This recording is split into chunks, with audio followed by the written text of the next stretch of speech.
Welcome to the Digital Chair by Salon Monster, the podcast for indie beauty pros and salon owners who'd rather be themselves than follow the rules.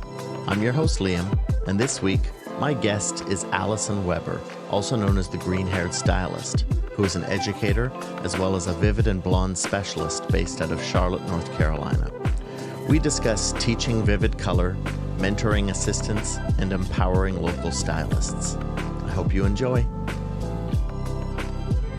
Okay, fantastic. So I'm here with Allison Webber. Allison, would you like to just tell us a little like 10 to 30 second snippet about you? Yeah, so I'm in Charlotte, North Carolina. I'm a vivid and blonding specialist and educator. I have a suite with 2 stylists, and they also assist me. And I'm the green-haired stylist on Instagram, if you don't already know. I love it. Outstanding. How long have you been doing hair for? 13 years, which Nice. is crazy. I was just talking to a friend before this, and we went to hair school together, and I was like, oh my God, it's been 13 years. Like, it's so crazy to think about. Time makes no sense, and it will always do that in your career. I mean, I think I've been doing hair. I started in January of 1999. So, oh my gosh. 26 years. Yeah. It's bananas, and I swear I just started, sort of. Yeah. Kind it of, feels not that way quite, sometimes. but kind of. Yeah. Okay, so 13 years ago, did you know you wanted to do hair right away? Yeah, I did. My parents made me go to college first, which did not last very long. I came home and I was like, no, I'm going to hair school. That's been an uphill battle for a long time, but now I think they're happy that I do hair and they get good hair out of it. So There you go.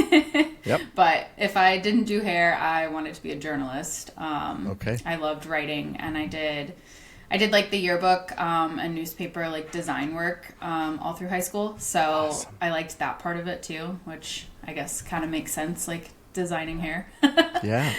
Yeah. The writing thing's unusual, though. I don't find there's a truckload of people in our industry that came from a writing background before doing this.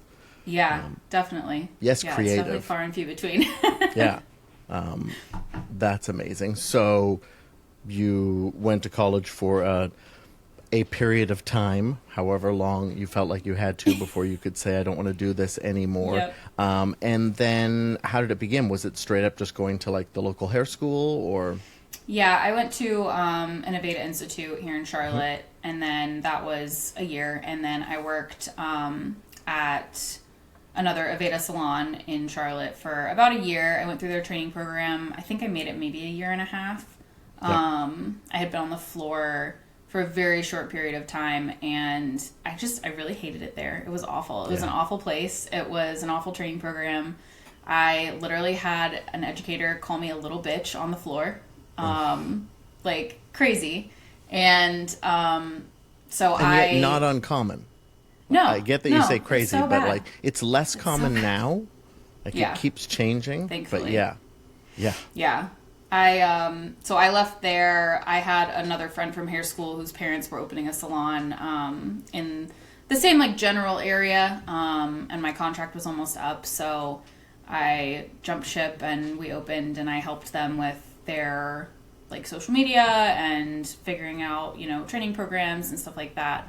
So I was there for 7 years, and I ran our training program there for most of that time, and then I just decided I love educating, but I think COVID changed a lot with education and with like just hair school in general. Like there was no hands-on education, there were no clients, so everyone was coming out of hair school less and less experienced, and like I feel like our job as educators got so much harder, but we were getting paid the same and doing more work. And I was just like, I feel like I could be doing something different that would be a lot more rewarding. So I got a suite. It was so small, and I got an assistant that was working with me part-time, and she was very temporary. And then I started doing more independent education, and then that was 2020 3 that I started it, and all of last year I was doing classes all over the place, and now I'm focusing more on like virtual classes just because I feel like it's more accessible for people and it doesn't have to cost so much for everyone, and you can do it on your own time, so it's a lot more beneficial. And you can, if you like don't hear something, you can like rewind it and go back to it and not have to like be the person in the class that's like scared to ask a question and scared to be like, can you say that again? Yeah. So that was me. It's a lot better. Yeah. Yeah. Early on. No, early on in my career, because there wasn't even social media, so there was no video of anything. The only like video you would ever get would be the occasional like DVD that came with a product line. Yep. And really it was just a series of ads about each product. It didn't really tell you anything helpful, and that was it. And it would have to be in your area, or you'd have to travel. And even when I did do classes, I found I tended to do just the look and learns, because I never wanted to do it in front of anyone after it. And I never asked any questions. So, I've found digital education really helpful. Not that it isn't nice to do it in person. Yeah, it's really funny. Like all last year, I probably did a class almost every 2 weeks, and it was really nice, like meeting so many people. But every class had like a different dynamic, and I don't know if it was just like different like regions of the country or whatever, but there were always like some classes that were like completely silent, and like my running joke is like, if it's so silent and I'm talking and like no one's asked any questions, everyone's just kind of staring at me, I'm like, do you guys hate me? Like, do you guys hate me? Are you listening? Do you care? Do you want to leave? Like, you're free to go if you want. Like, but then I would have some classes that would run like an hour and a half over because everyone wanted to talk the whole time, and like those were always so nice because it like really makes you feel like you're like actually connecting with people instead of just like talking at people. Well, I mean, it's not that different necessarily than doing hair for a guest in a chair. It can be much more difficult to do it if they never say words or tell you anything, and you sit in silence the whole time and they leave and you don't know if they liked it or if it's what they wanted, whereas the feedback person, now again, there could be too much feedback too, but both exist. Yeah. I mean, the silent appointment is okay as long as you know what you're signing up for. Yes. If you've booked one with me, I'm much more comfortable with it. Sort of. Yeah. I'm not good at dead air, but but I try. Okay, so you had that first salon that was less than ideal of an experience, and I think that fits in with lots of people's experiences, which is very few places have good training programs. I think education, there's just a limited amount of people that are good at educating in general across the board. And then salons usually have education programs that seems to me set up more as like a pipeline to just get more junior staff that they can take as much money from as possible, as opposed to like I always think of a new stylist, like if I had somebody working with me or for me, to me the goal is getting you so you can leave. I mean, it's like having a kid. I mean, I'm not saying it feels good, but the whole point is to teach this person to do it, to let them grow. Yeah, exactly. And then you went and you started doing more education. At what point did you realize, I mean, I know you liked education, but at what point did you realize you were, I mean, I want to say good at educating, but that's a weird question to ask you. What point did you realize it was working as an educator? I mean, it was definitely like discouraging at first going on my own. I feel like I had a lot of people that were always, because I worked for an Aveda salon, I was doing mostly Aveda education at the salon. Yeah. So I was kind of like in a box, and I think it was more like when I started getting bigger on Instagram, doing more with social media, that people were like, I would love to watch you. And I'm like, oh, well, you can't, because like I was in an Aveda salon, and like it was a big salon, and we were busy and I was busy.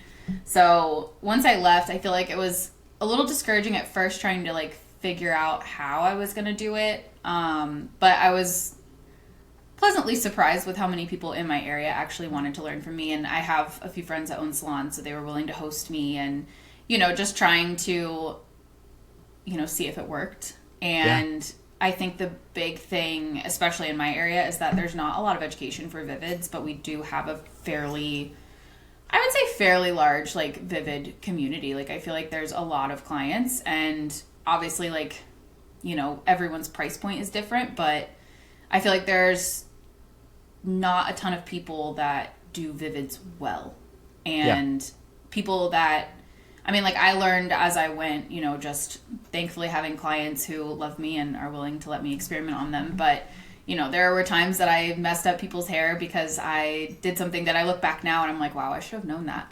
But, you know, like one time my friend who still comes to me, it's almost been 10 years, but I messed up her hair the first time I did it because I gave her, like, hot pink hot roots when I was trying to make, like, a deep, like, orchid color because I lifted her to a 10. You know, it's, like, just, like, simple things like that, like, people don't teach, and, like, that's such an undervalued, like, specialty, but it's in high demand. So I feel like offering that with, like, the color theory portion made a big difference. And then I've always had a high influx of, like, people wanting to learn from me, I think because I'm fairly approachable. I don't always look it, but I feel like I try really hard to, like, you know, let people know that I'm willing to, like, help where I can.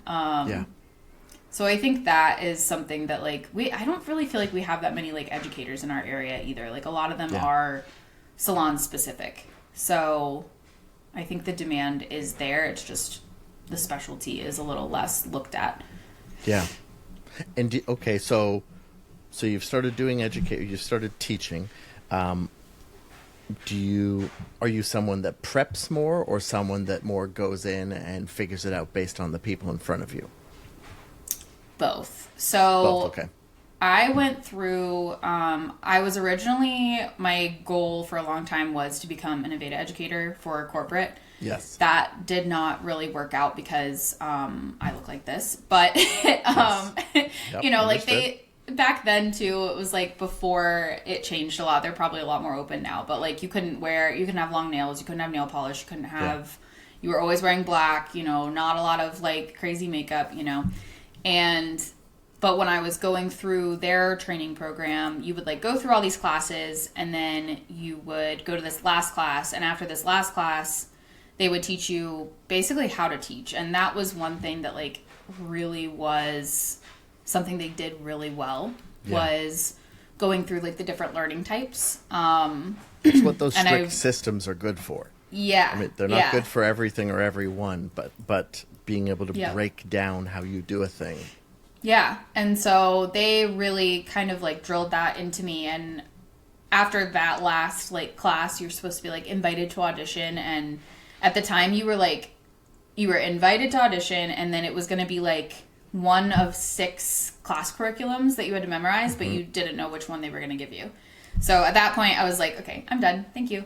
And, but that was something that I feel like was really valuable to me, like figuring out how to like work around everyone's kind of learning style. So I always prep a lot of, like, I'm still the person who gives out workbooks like in every class, and it costs a ton of money to print, and half the time it probably goes in the trash, whatever. But I also give like PDFs, just because I feel like sometimes you leave a class and you're like so excited, you're so into it, but you miss so much. And there's also things that like, you know, I know when I get talking, like sometimes I forget stuff. So it kind of makes it so that everybody gets like the whole class to like bring home. But is it pre-filled out? Like, is it like this isn't just a book they put? Okay, that's it's amazing. Like a handbook, like a guidebook, and it's like from 2 of the class types I do, it's like 25 pages.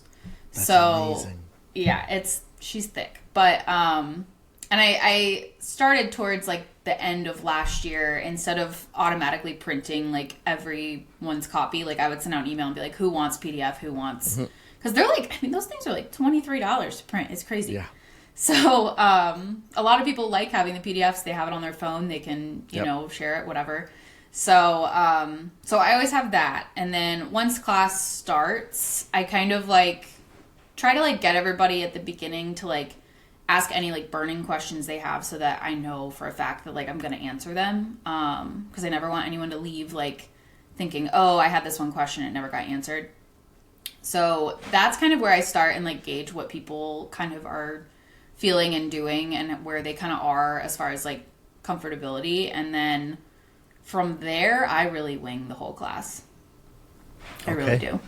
I just kind of go with the flow from there because I feel like when you try and be structured, like I keep one of my like workbooks with me so that I don't get lost. But I feel like when you try and do it too structured, like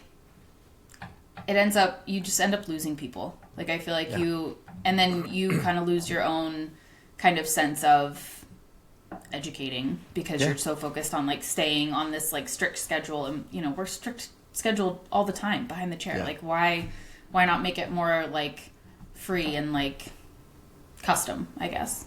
Yeah, that makes sense. I mean, I love that. Those workbooks, that sounds amazing. It took me years to figure out, because I went to college a little bit. It was more for fun after I was already doing hair. And I was just taking the odd course here or there. And one of the things I couldn't figure out was I couldn't take notes. Well, that's not true. I could take notes.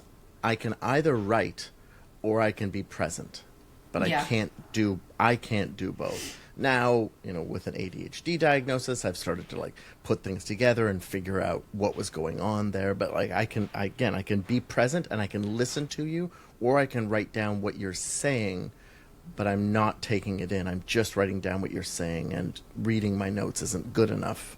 Right. So the idea of being able to follow along or look later, that's amazing. That's going to be so helpful for so many different learning types out there. I love that. Yeah, for sure. Okay, so I want to take just a quick step back. After you left that Aveda salon, the next shop you went to, were you renting a chair there, or were you commissioned? I've been commissioned. So every salon I've worked at, I've been commissioned. Okay. And then you went and rented a booth after that. What was that transition like, going to being self-employed? I mean, I know you Terrifying. were probably... Yeah. Terrifying. Were you fairly booked up at that point? Yeah. So I think I mean, not to like make it good, but I think I owe COVID a lot of my business because, you know, when we came back, like I was busy before, but I had never seen anything like what it was like when we came back from COVID. And we were only closed for, I want to say 8 weeks. And like I had done, like there were a few clients that like I had been doing long enough. I was comfortable like with them. So like I went to their house and stuff. But yeah, I mean, it was so busy. So I think the scariest part for me leaving was, you know, the owners and a lot of my coworkers became like family to me. So and not in like the toxic, like, oh, we're a salon family way, but they were like family. And so that was really tough to like I felt like I was, you know, just like being mean and leaving, but I was just like, I'm just not happy anymore. And it's not anything that can be changed. It's not a you problem. It's a me problem. And I just want to change the way that things are going. And I truly fell out of love with Aveda, especially through COVID. Like, you know, you have to get Aveda through an Aveda salon. So it's not like I was going to Cosmoprof and buying Aveda color. I was having to figure out other stuff. And that was a big pushing factor because I think that's what was making me stay a lot too, because I was like, oh, I love Aveda. That's the only thing I've ever used. You know, my best friend, if she sees this, she'll shit on me about it. But, you know, that was my excuse to her. She was like, you should just try something else. You can do something else. And I'm like, no, I have to stay with Aveda. Yeah. But, well, it's a safety blanket, right? Yeah. You know it. Yeah. You don't quite realize at that point that, there's absolutely big differences between color lines. But the theory you've been using, you just need to figure out where the adjustments are. Is this one a gold or an ash heavy line? What are the reds like in this? That stuff. Once you start sorting that out, it gets a little easier. But it is scary. Yeah. But it's also tough because if you go out on your own, you can't really do something like Aveda because they still had, I think they become much more flexible, but they had those like minimum buy-ins where you're like, oh yeah, I'm one person, I can't have $10,000 of retail sitting on a shelf. My God. I don't even have Yeah. room. Where do you want me to put it? Yeah. Whereas and I think they have such a big like color line that like because you buy your bases, and then you buy the tones, and then you buy the developers, and it's not just like pulling a tube. And like I think that was the scariest thing for me. And like once I switched to, I think my first original color line was Redken, and I was like, oh my god, this color's neutral. Because Aveda is so warm. It is the warmest freaking color line. And like it's beautiful, it's shiny, it's great, don't get me wrong. But I was like, oh my god, this isn't orange. Like yeah. You suddenly realize those people are like, can I have something like, ashier? And you're like, this is the ashiest I have. It's orange. Right. You like it? Right. Yeah. Yeah. But I think the scariest part for me was like hoping that my clients liked me enough to follow me.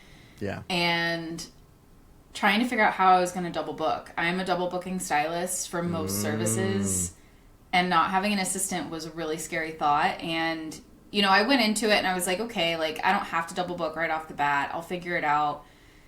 Not knowing what I could afford because I had never been on that side of the business. Like I'd been handling my books for so long. Like I was a micromanager. I would not let the front desk mess with them. And so like that part, the social media, like all of that, even like buying color and all that, like I knew what to do in that aspect, but I had no idea how much money I could actually like spend on overhead. So I picked like the cheapest suite that I could find that wasn't unreasonably small. And it was just like, it was such a big adjustment. And I only lost 2 clients when I left. Well, that's impressive. Yeah, they stayed at the salon. And my old boss, he always says, like, every time you move and every year, you can expect to lose, like, up to 25% of your clientele. And when I left and I only lost 2, I was like, holy crap. I was like, these people do really like me. Like, This is great. They love hanging out with me, obviously. So, yeah, I think that was the scariest part, and just knowing if it was going to work. And, I mean, thankfully it did. I've been gone for 3.5 years now, so I'm doing well, and I've upsized my suite, and I've got, I have 2 assistants now that they both work part-time, and my best friend is one of my assistants, and she is growing out of our suite and getting her own in January, so that's a very like happy, sad thought, like it's bittersweet. Always but bittersweet. Yeah. She's staying, she couldn't go too far. She's going right down the hall. So nice. She can't leave me yet. But that to me is like a really nice feeling. I mean, as sad as I am to not work with her every day, like it's like knowing that she, after only 2 years, is confident that she can like do this on her own. That speaks volumes. Yeah, I mean, that's not something that most people, especially after working for somebody else, and especially if you work in a big salon, like that's not something that's very common. So most people still are very scared and have doubts, and they stay longer because of that. And I certainly did. I mean, I never wanted to own a salon. I never wanted to be self-employed. And I don't know, at some point I just decided that doing independent education was more important than that. And I'm glad I did. I really do enjoy working by myself versus being in like a big salon, and my clients are a lot happier, which is not something that I ever really thought about. Like that's what I found. I never realized, like, and I have so many clients now that when I get new clients, I don't take very many, but like they're like, oh, I'm so glad that you're in a suite. And I'm like, huh, that's interesting.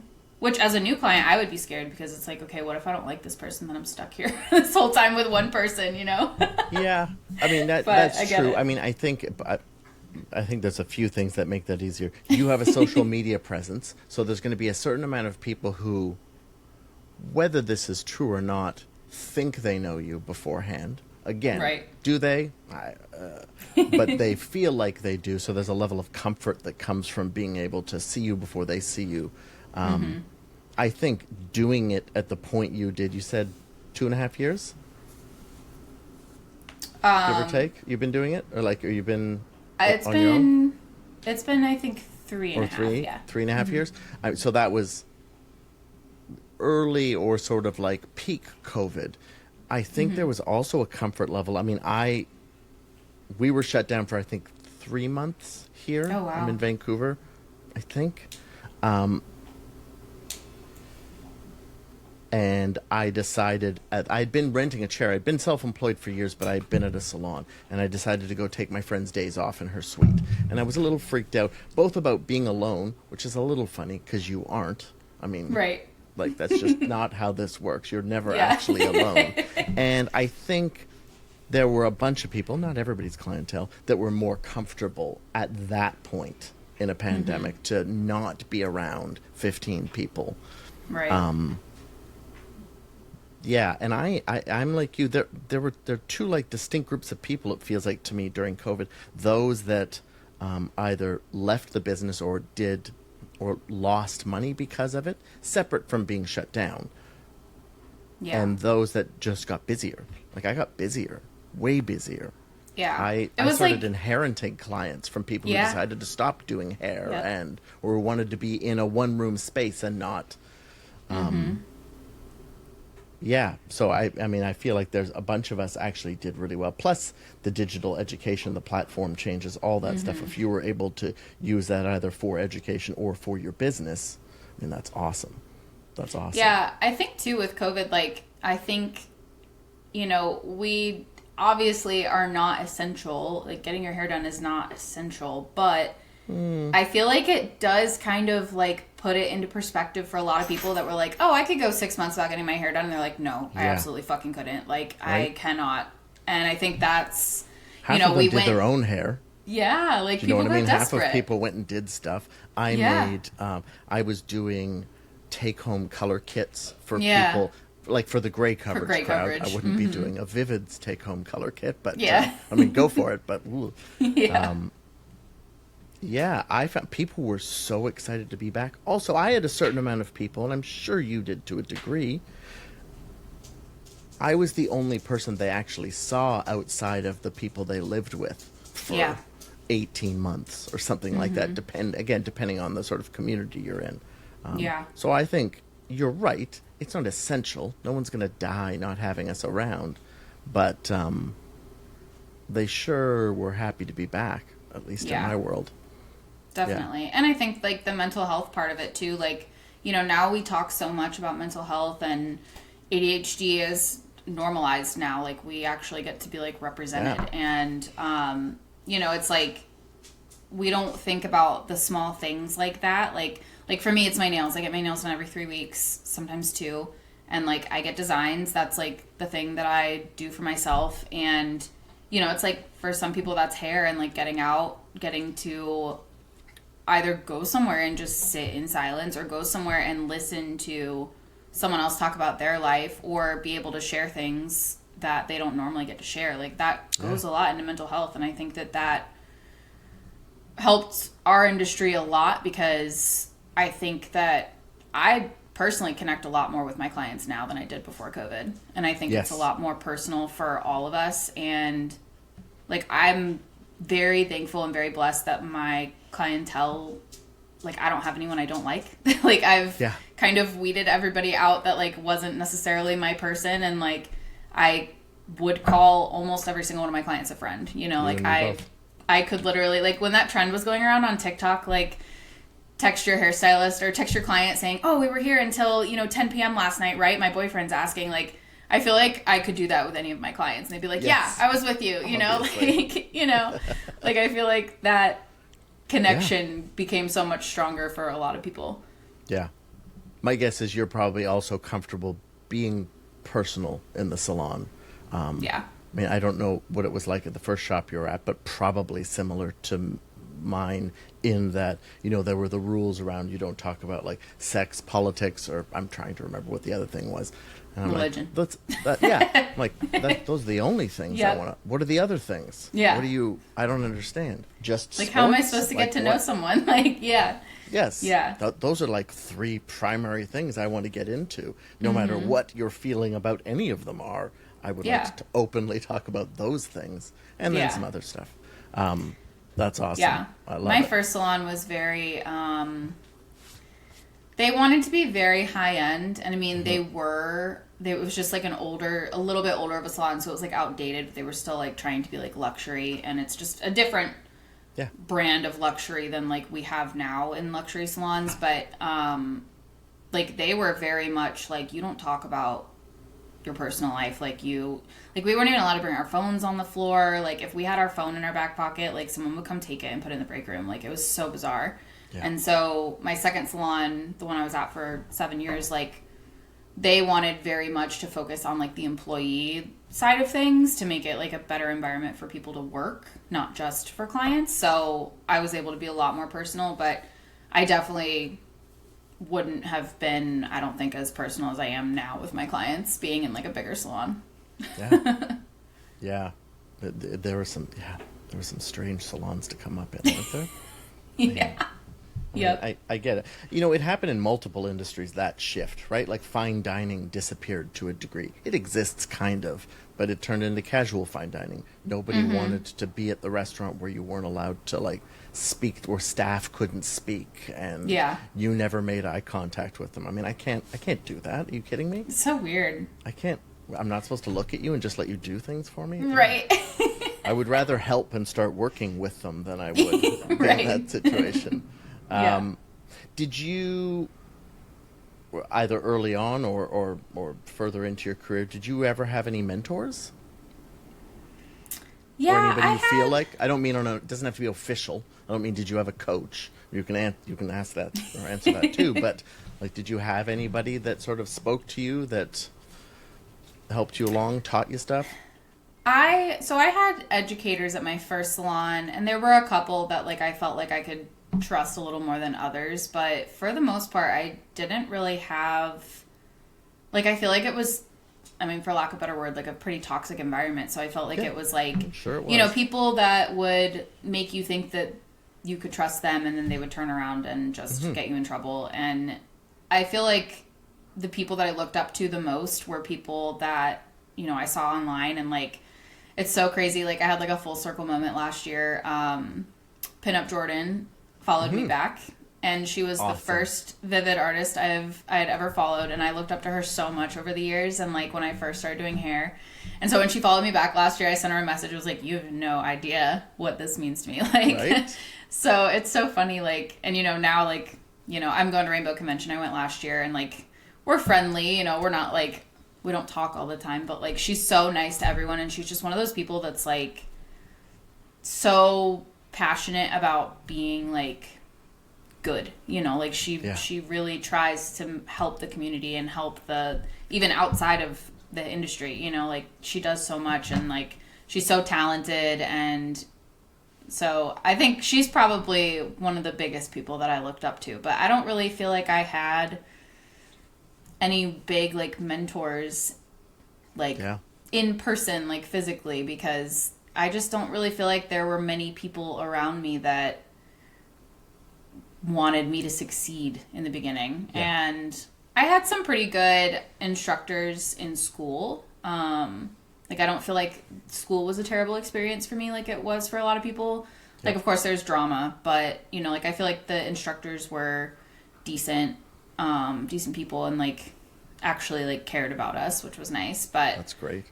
That's not the experience I think that most people have, which sucks. Did you feel educated at the end of it? I mean, nobody finishes hair school going, I'm confident with everything or anything for that matter.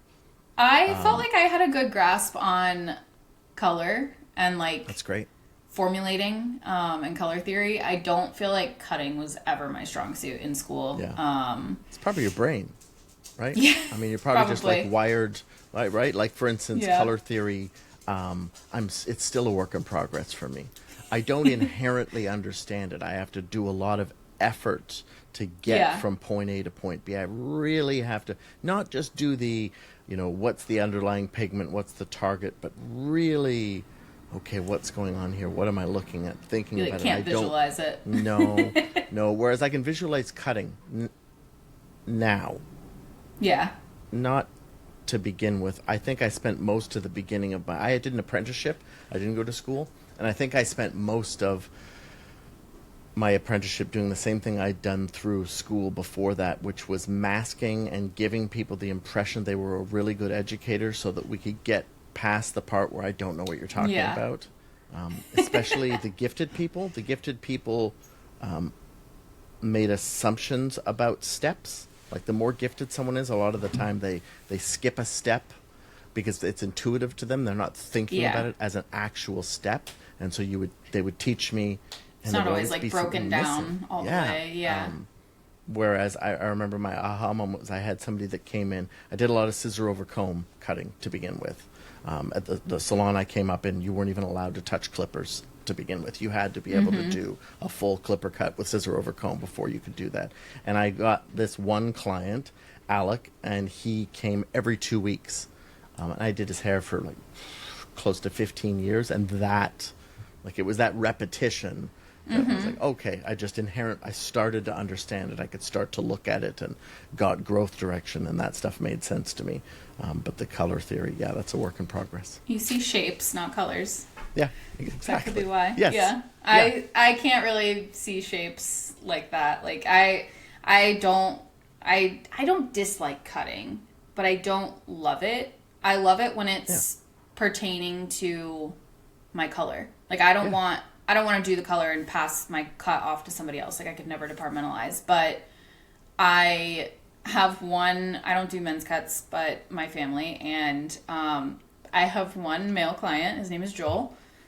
He has been coming to me every 3 weeks for 12 years.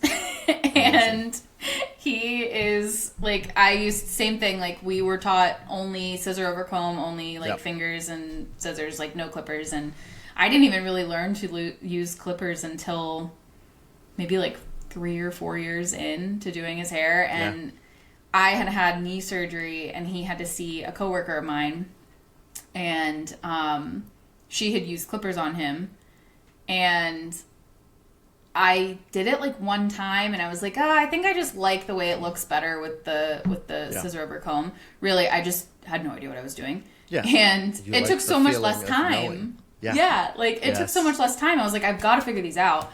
Yes. And so now we use clippers. We do a fade, and it always looks the same every time, which is great. It's just so funny. Like he was literally in 2 days ago, and it's just so funny. Like I'm a vivid stylist. I look like this. I have mostly vivid clients and blonde clients, and then here's Joel, who will never leave me. These people, and Joel, and he's attached, and that's it forever. Yep. He says he's my VIP client every time he comes in. He's like, I'm the VIP. I'm like. Did you spend several years wondering why he comes back? Because you're like, I'm not good at this. What are you doing? It's like literally anyone else could do this better than me. Yes. He's seen so many people too. Like he saw stylists before me at my first salon, and then he just somehow landed with me, and then he stuck with me, and I left, and I had given him my phone number, and like I left that salon only with like 4 clients. And when I went to my new salon, he lived across the street, and he just happened to walk in because he was like, oh, this is a new salon. I'll check it out. And there I am, like, standing at the front.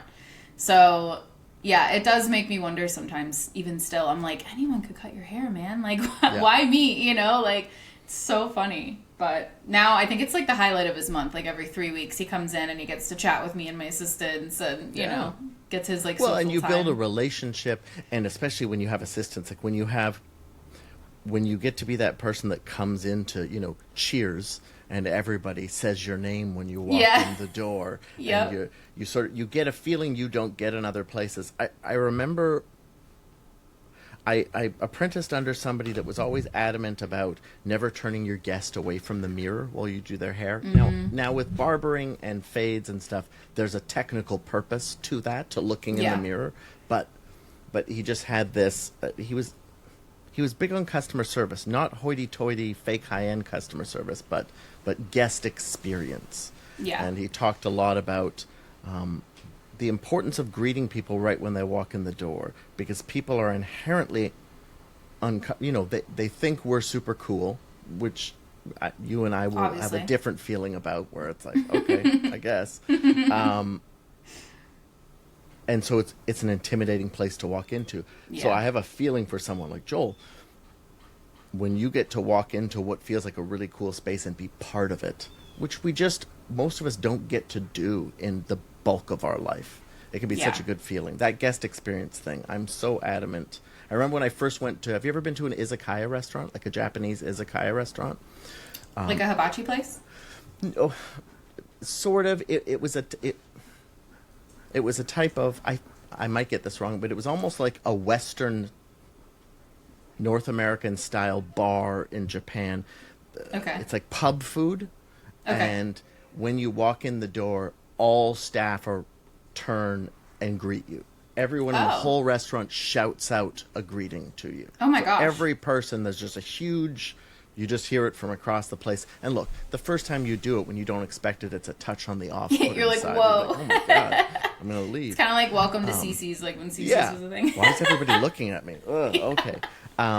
But there was a sense of, you knew you were supposed to be there. You weren't standing wondering, am I supposed to wait here? Or does no one want me here? Like, that is the worst feeling when you like walk in. Like we had a receptionist at my last salon who all my clients still bring her up to this day. But she was so nice to us. Like we loved her. She was great. But like she was one of those people that like just kind of had like a hard shell on the outside. Like she was always wearing a hat. Her head was always down, you know, looking at the computer, not really looking at the client. She'd just be like, hey, you know, like, and like clients would be like, what do I do? You know, like new clients especially would be like, do I go sit over there? Like what, you know, where's the bathroom? So it is true. Like that does make people feel, and I think like the guest experience, like you were saying, like hoity-toity, like it doesn't, that's not everyone's desired experience. No. Like it's personal, especially with hair salons. Like I feel like, yeah, it's nice when you want to go to like the spa and like they're treating you like a princess, but like when you go get your hair done and you have the same person, like you want it to feel friendly, you want it to feel like low key, you don't want it to feel like you don't belong there or like they're treating you like so fake, you know? Yeah, I mean, I love the relationship. It is my social life, for better or worse, right? I mean, it's what I don't do much outside of that, because that fills my social cup, and then, you know, the introvert that I am, I need to go recharge alone, silently. It's not silent. I have 2 kids, so there's nothing silent about it. But. It's like the silent, like, sit in the car for half an hour before you even, like, turn it on. Before you leave the salon. I do it all the time, and I was just talking about it yesterday. They're like, what do you do for personal care? I'm like, well, I drive home and I sit in the car for 15 to 20 minutes. In silence. Maybe in silence. I might look at my phone, but mostly I just sort of stare and hope that none of my neighbors see me and want to interact. It's like sometimes when you leave and you make it home and you're like pulling into your driveway and then you're like, wow, I didn't even put any music on. Like, you're like, how did I get here? Like, what happened?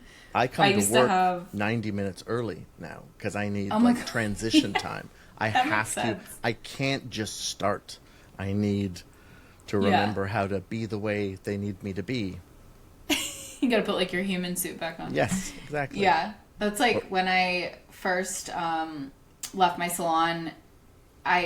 You underappreciate your assistants and your support staff so much when you're in a salon. Like you can say thank you as much as you want, but you do not truly appreciate them until you leave and you have to sweep and you have to mop and you have to, you know, make sure you have color for the next day. And so I would like, you know, it is our social time, but I was also stressed because I would be there half an hour later, like, than usual, trying to clean up and make sure, like, it's either, like, I do it now or I do it in the morning. And that's, like, when you leave and you get home and you're like, shit, I forgot to get gas. I'll do it in the morning. That's tomorrow me's problem. And tomorrow me is never happy.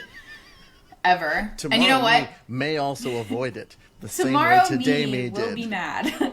And I have an electric car for that reason, because tomorrow me is never unhappy. Yes, except for yesterday when I forgot to charge my car. But well, it turns out you can do the same thing. Yeah. Joke's on me. But when I used to come home and my fiance was working at home for a short period of time and he hated his job, and it was just like it was kind of like a bait and switch. Like he thought he was taking this job as like a stepping stone into like the career he has now, and that was not really it. It ended up being like a customer service position. So he's like dealing with like customer service with like old people that like can't figure out how to use their computers and they're trying to manage their finances, and that's what he does. But he's like, I can't tell you how to reset your password 8 more times. Like, so I'd get home from work and he wouldn't have talked to anyone normal all day, and he wants to talk, and I'm like, we would get into so many arguments, and finally we just decided like 10 minutes of silence for me to be on my phone, catch up on my shit, and then we can talk all you want.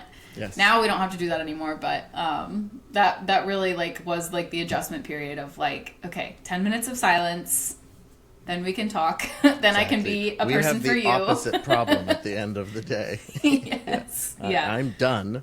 Yeah. And you want to start. Yeah. Yep. Yeah, I can feel and that. now we're both kind of in the same page. I mean, he still deals with a lot of old people all day long, but he actually does what he wants to do now. So we get home and we're both tired. We're both like, there you go. Let's watch TV and not talk. Yep. I go home and it's the witching hour in the house with the kids, so it's just I bet. Help my partner out. She's been in the weeds for an extended period of time. Just get to 9 p.m. when everybody's in their bed. Yep. Make dinner, watch a show. Maybe we talk. Zone out. I guess. Kind of, like a bit. Yeah. Yeah, I love it. Watch some trash TV. Yeah. You mentioned that when you went to your suite at first, you didn't have an assistant, and you were going to not double book. You were just going to do your appointments. How long did that last for? Not long. No. Like a couple months, right. Maybe. I was double booking like people that I knew I had double booked before at the salon. I had stations, like I had one station that was like mine, and then I would like take everybody else's stations. So, yep. Like if they weren't there, I would put my clients there. And, so like clients that I knew had like interacted before, I would kind of double book them, or like root retouches, things that I could do. You know, it doesn't matter if they sit for 45 minutes instead of 30 kind of thing. Or people that I knew sat for a full, you know, however long. But yeah, it did not last long. I found an assistant, what I thought was luckily, after maybe a month and a half. Okay. She did not last very long. We had she was really young. Yep. I think she turned 21 when she was working for me, and she was working for another salon at the time that like she had very obviously like decided she was going to work for them, which was fine, but like long term, but she could only work certain days, which was okay. I'm used to like working my schedule around that. But we just had a lot of issues with like professionalism and attendance. Mm-hmm. And it got to the point where like it just wasn't reliable for me. And thankfully, like it was kind of like diffused on its own, because she was like she graduated school, was moving into a position where she could booth rent at this place. They were going to like let her assist them. Yep. So that she could get the room for free or whatever. So I was like, cool. That's a good. Better system for that person. That stuff's really hard to teach. A lot of that, and this is not I'm not trying to blame parents, but a lot of that is just, it was either mirrored to you, or you were around it, or you weren't. Like if you were around, you have two white-collar parents that have never dealt with the public, and you were never expected to do anything, and you don't know, you never did your own laundry or washed dishes or did anything. You can just have this gap where you just don't get it. And then I think there's the other side where it doesn't actually matter how old they are. You just know they understand how to see their surroundings and do. Yeah. Well, good. You dodged a bullet there. So I ended up, in the process of phasing her out, my now best friend, Sloan, she was a client at my old salon. She was a family friend of the owners as well. And so I had seen her in passing, over the last, 7-8 years. And she told me at one of their daughter's weddings that she was going to go to hair school. And I was like, well, that was it was probably only like a month and a half after I left. And I was like, well, if you go, let me know. Like, I'm going to need an assistant. And it was like a month later that she started working for me, like 2 days a week. And then she was working for them 1 day a week with school. And then it got to the point where we both kind of knew we had clicked and that she wanted to stay with me. And right around that same time, my old boss called her and was like, look, like, we've been doing this, but we know that, like, you're probably going to want to stay with Allison, so we need you to decide now. So she switched to me full time, and she's been with me since. And Amazing. I've never had such a good assistant. We're very lucky. Like, we're on the same wavelength. Our birthdays are only like 15 days apart. Like, we're very much like we can read each other's minds. She knows exactly what I need. Like, it's been very difficult to imagine not having her as my assistant, but I have another assistant that has since like moved in, and you know, that's helped. But I got very, very, very lucky with her. Yeah, for sure. Well, the stars align. You don't always. I have a bunch of restaurateur clients, but one in particular, I've talked to him a lot about how you usually only hit this moment once. Where he has had a few restaurants, but one in particular where everyone that worked for him in the kitchen is a superstar now. The stars aligned. He's a good educator, and he just happened to be surrounded with like 7 or 8 people that all could run kitchens on their own eventually. And it's hard to know in that moment that how lucky you are and how difficult it is to replace that kind of a thing. Just plugging in my phone. Yeah. I mean, you'll have more good people. Will you ever have somebody like that again? It's hard to say. Yeah. Right? You'll find out. But it's definitely going to be an adjustment. But my other assistant is really great. She's really, really good with my clients, and we've become friends too. But I think Sloan was the first assistant of mine that I've ever become like actual real life friends with, and not just like working friends. And I mean, obviously, like, you know, I spend more time with her than I do at home. So it's not like we do stuff outside of work that often anymore. But, you know, it's like interesting seeing that dynamic. And like, you know, obviously, like when she told me that this was always the plan. So like, she was always going to get her own suite. But, you know, when she told me, it was so much sooner than I had anticipated. And I was like, I feel like you just broke up with me, you know? Like, no. I was like, damn, man. Like, I was like, I'm so proud of you, but, like, my feelings are sad, you know? But I'm really excited to see what she does, because I don't know, I don't know if her only goal is to do hair, or if she wants to do more down the road with, you know, other people, or if she just wants to stay solo. So I'm interested to see how that, like, unfolds for her, too, and if she'll eventually have an assistant, or if she'll just keep doing her own thing.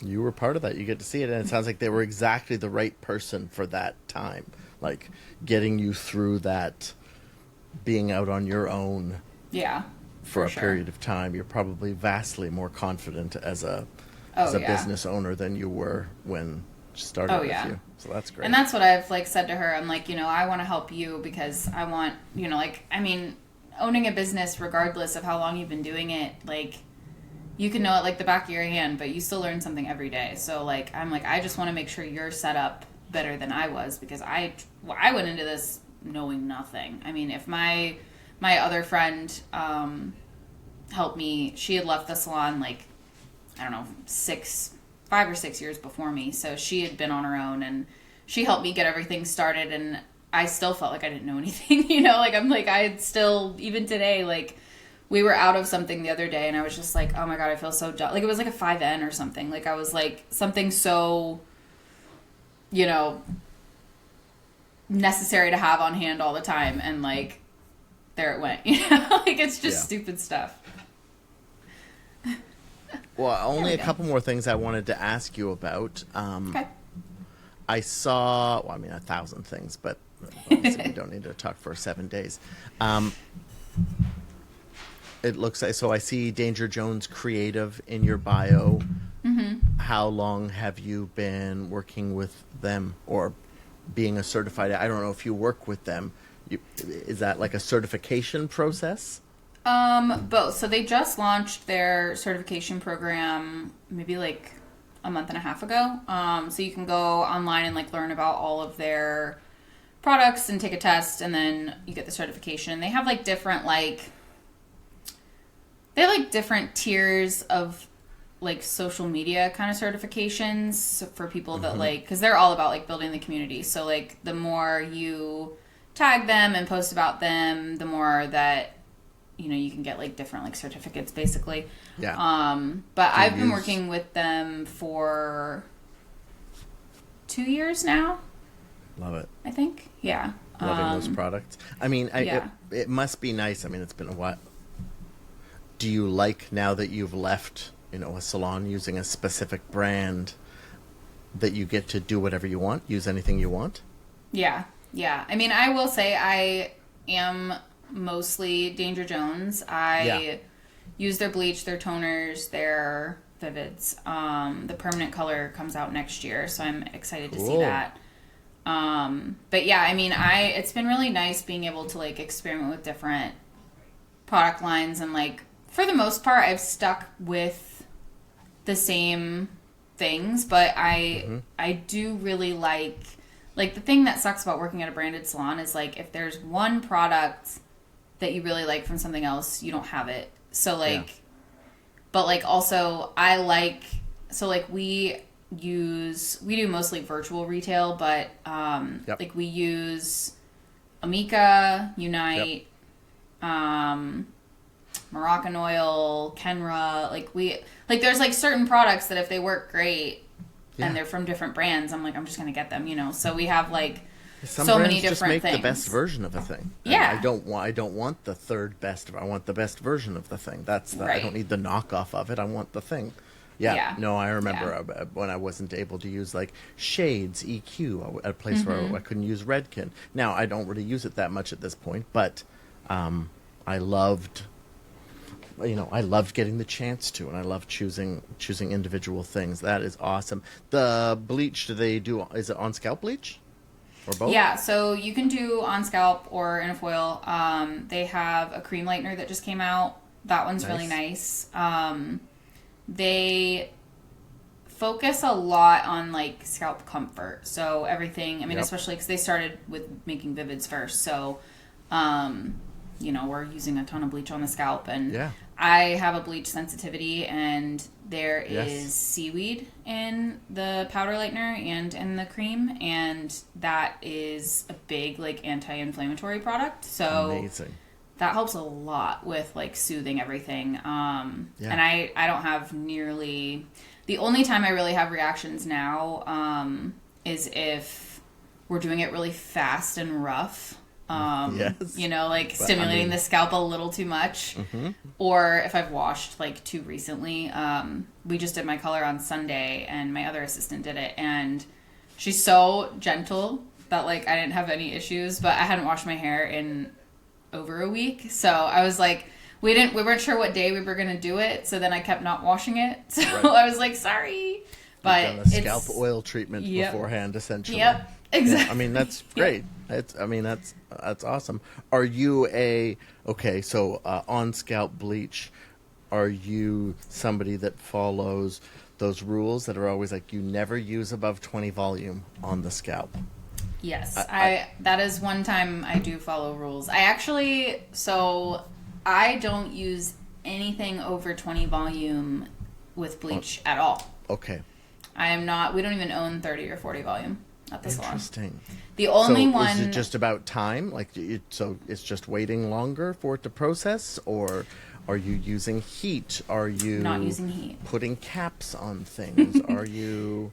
So the only time that I use 40 volume is with a high lift color. I do have a couple clients that I do just very natural highlights on for blending gray. But yeah, so with Aveda, we were not supposed to use heat because we were told that because it has so many like essential oils in it to protect the hair, if you use heat, those evaporate and then it just turns into a regular powder bleach. So that was always kind of something that like resonated enough with me that like it made sense. And now we have, there's bond builders in all of our lighteners now. There's all kinds of stuff that, is supposed to help protect the hair. And a lot of manufacturers are putting in their packaging, like, don't use heat. So I find that the better the powder, the lower the developer. So this is 9 levels, up to 9 levels.